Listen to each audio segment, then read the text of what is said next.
মুক্তিযোদ্ধা শিশু মিয়ার মুখে রণাঙ্গনের রক্ত ঝরা স্মৃতি, না খেয়ে রক্ত ঝরিয়েও যুদ্ধ।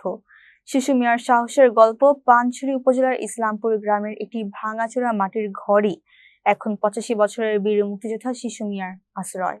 বয়সের ভার আর পাহাড়ি শীত তাকে দুর্বল করে দিয়েছে, কিন্তু মুক্তিযুদ্ধের কথা উঠলে তার তর্জনী সোজা হয়ে ওঠে। চোখে ভাসে রণাঙ্গন, কণ্ঠে ভাসে দৃঢ়তা, যেন আবারও যুদ্ধে নামবেন তিনি। 1971 সালে উম্পি নগরে প্রশিক্ষণ শেষ করে তিনি 1 নম্বর সেক্টরের হয়ে শিলাছড়ি যুদ্ধে প্রথমবার পাক সেনাদের মুখোমুখি হন। টানা 4 দিন লড়াই চালিয়ে যান। খাবার নেই, বিশ্রাম নেই, ছিল শুধু দেশের প্রতি শপথ আর বেঁচে থাকার তাগিদ। যুদ্ধের এক পর্যায়ে পিলাক নদী পার হয়ে তিনি আশ্রয় নেন ভারতের বৈষ্ণবনগর ক্যাম্পে।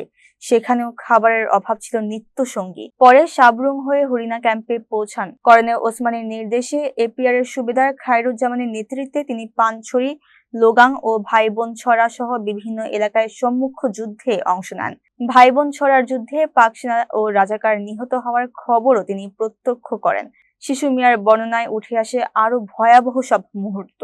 বুকের দুপাশে গ্রেনেড বেঁধে মৃত্যুকে সঙ্গী করে বহুবার তিনি এগিয়ে গেছেন শত্রুর দিকে। নারী নিগ্রহের খবর পেল বাংকার থেকে বের হয়ে পাক সেনাদের উপর ঝাঁপিয়ে পড়তেন। তার আক্রমণে বহু পাক সেনা নিহত হয় বলে জানান তিনি। তিনি বলেন, 9 মাস নয়, 9 সেকেন্ডেই আমরা স্বাধীনতার পথ বানিয়েছি। 16 ডিসেম্বর খাগড়াছড়িতে গিয়ে নিজ হাতে বিজয়ের পতাকা তোলার স্মৃতি আজও তার কাছে সমান গর্বের। নতুন প্রজন্মের প্রতি তার বার্তা সহজ ও স্পষ্ট: দেশকে প্রাণ দিয়ে ভালোবাসতে হবে। তবে গৌরবময় অতীতের এই যোদ্ধা আজ চরম অর্থ সংকটে দিন আপাতিত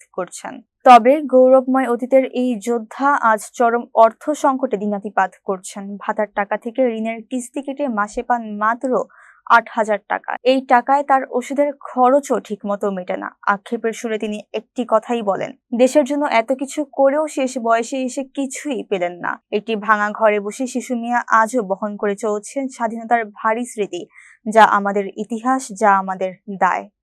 মুক্তিবার্তার নম্বর হইল আমার 524। আমি একটা সেক্রেটারির লোক। তো আমরা যখন নাকি বাইনছড়া, ফারিয়া, লতিবান গেছি, গাছবান গেছি, তখন গাছবান এখানে আমরার সাথে মিজুরার সাথে রাজাকারের সাথে ফায়ার হয়েছে। ফায়ার গুরুতর ফায়ার হয়েছে, খুব ফায়ার হয়েছে। ফায়ার হয়ে পাওয়ার পরে তারারে দৌড়াইয়া আমরা দিঘিনালা পর্যন্ত নিছি। দিঘিনালা নিয়া পরে এসে তারা কোন দিকে বাগিয়া গেছে গিয়া আমরা আর টোয়াইয়া পাইছি না। গাছবান যুদ্ধ হইবার পরে তারারে দিঘিনালা পর্যন্ত দৌড়াইছি। দৌড়াইয়া নিয়া লাগল পাইছি না, তারা বাগিয়া গেছে, মিজু সহকার বাগিয়া গেছে। তো আমরা পরে খাগড়াছড়ি আইয়া 16 ডিসেম্বরের দিন 10টায় আমরা আইয়া পতাকা উড়াইছি। আমরা নিজের হাতে আমি পতাকা উড়াইছি। পতাকা উড়াইয়া কি একটা আনন্দ লাগছে, ফুর্তি লাগছে, তখন বাসায় বলা যায় না। আমরা এরকম আনন্দ পাইছি।